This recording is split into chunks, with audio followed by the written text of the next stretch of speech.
Bismillahirrahmanirrahim. Assalamualaikum warahmatullahi wabarakatuh. Perkenalkan, nama saya Randy Afrizal, NIM 201190379, Fakultas Tarbiyah dan Keguruan, Program Studi Pendidikan Agama Islam, Universitas Sultan Taha Saifuddin Jambi. Di sini saya berkesempatan untuk menjelaskan apa itu pengertian dari psikologi agama.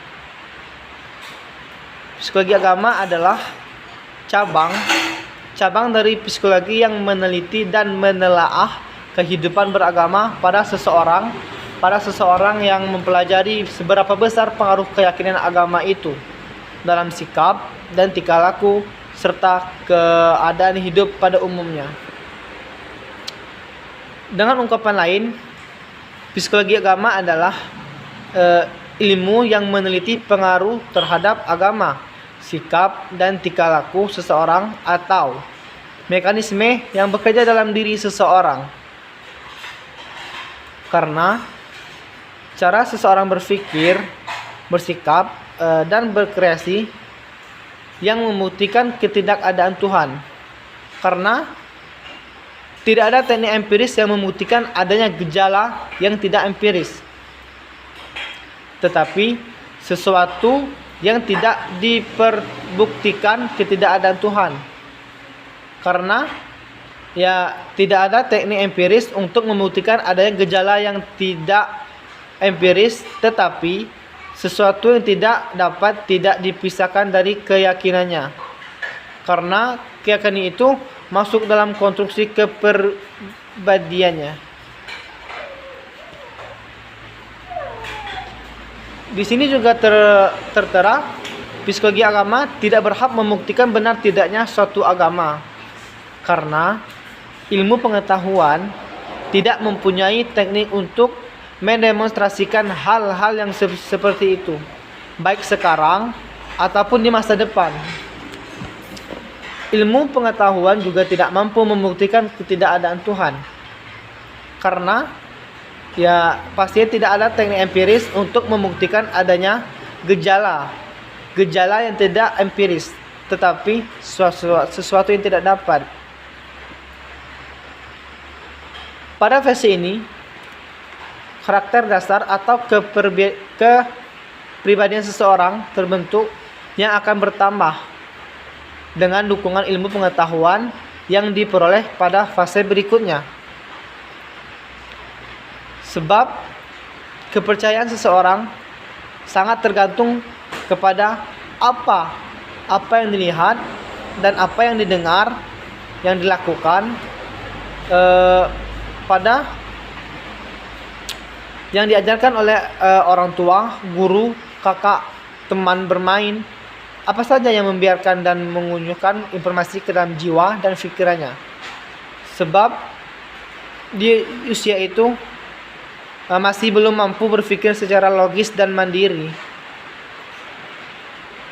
Kecenderungan yang paling menonjol adalah merekam untuk selanjutnya, meniru apa saja yang mereka saksikan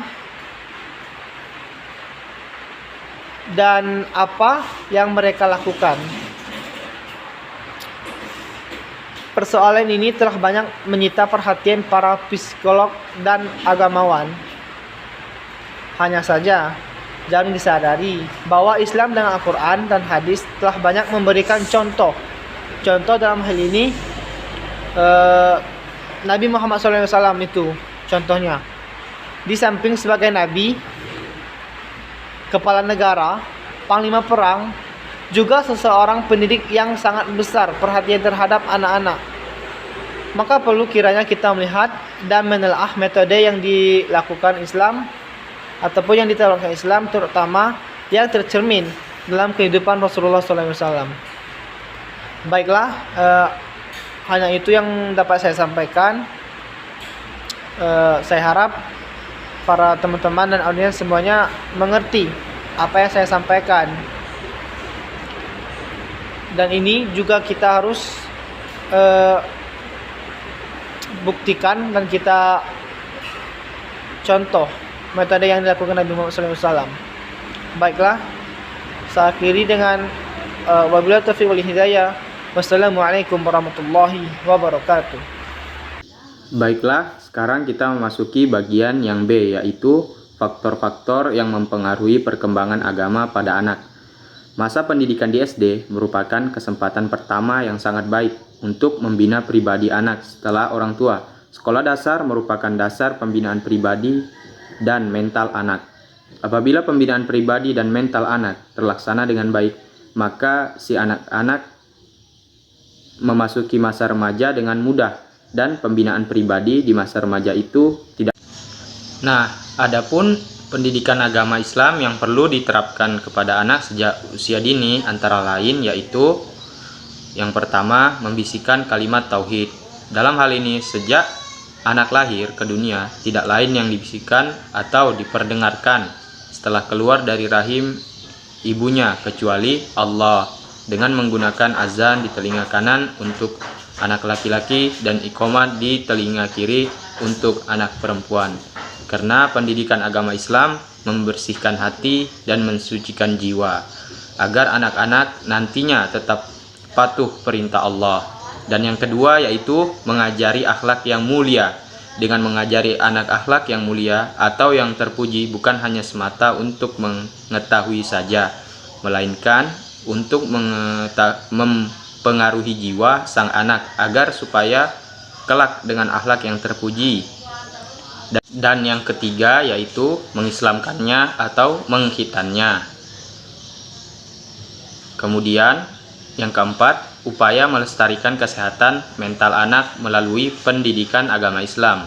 Dalam upaya melestarikan kesehatan mental, setiap anak orang tua harus dapat pendidikan dan bimbingan dan penyuluhan kejiwaan. Dan adapun cara untuk menjaga kesehatan mental anak melalui pendidikan agama Islam antara lain yaitu menanamkan rasa keagamaan terhadap anak dengan memberikan pengetahuan dan pemahamannya tentang agama, agar anak dapat mengenal lebih dekat kepada sang pemberi petunjuk yaitu Allah Subhanahu wa Ta'ala. Dan yang kedua, membimbing dan mengarahkan perkembangan jiwa anak melalui pendidikan agama Islam. Membimbing dan mengarahkan perkembangan jiwa anak dapat diusahakan melalui pembentukan pribadi dengan pengalaman keagamaan. Dan yang terakhir yaitu yang ketiga, menanamkan etika yang baik terhadap diri anak berdasarkan norma-norma keagamaan. Perkembangan agama pada anak sangat ditentukan oleh pendidikan dan pengalaman yang dilaluinya, terutama pada masa pertumbuhan yang pertama dari umur 0 sampai 12 tahun. Assalamualaikum warahmatullahi wabarakatuh. Perkenalkan, nama saya Ayusini Meisela, NIM 2011-91653, Prodi Pendidikan Agama Islam, kelas PAI 4K, Universitas Islam Negeri Sultan Toha Saifuddin Jambi. Jadi, untuk kesimpulan dari makalah kelompok 3 yaitu pendidikan agama Islam yang perlu diterapkan kepada anak sejak dini antara lain yaitu 1. Membisikkan kalimat tauhid. Yang kedua, mengajari akhlak yang mulia. Yang ketiga, mengislamkannya atau mengkhitankannya.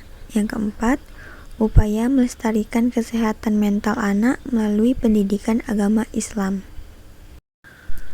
Adapun cara untuk menjaga kesehatan mental anak melalui pendidikan Islam antara lain yaitu 1. Menanamkan rasa keagamaan terhadap anak, yaitu dengan memberikan pengetahuan dan pemahaman tentang agama, agar anak dapat mengenal lebih dekat kepada sang pemberi petunjuk yaitu Allah Subhanahu wa Ta'ala. Yang kedua, membimbing dan mengarahkan perkembangan jiwa anak melalui pendidikan agama Islam, yaitu membimbing dan mengarahkan perkembangan jiwa anak dapat diusahakan melalui pembentukan pribadi, yaitu dengan pengalaman keagamaan terhadap diri anak, baik dalam lingkungan keluarga, lingkungan sekolah, maupun masyarakat.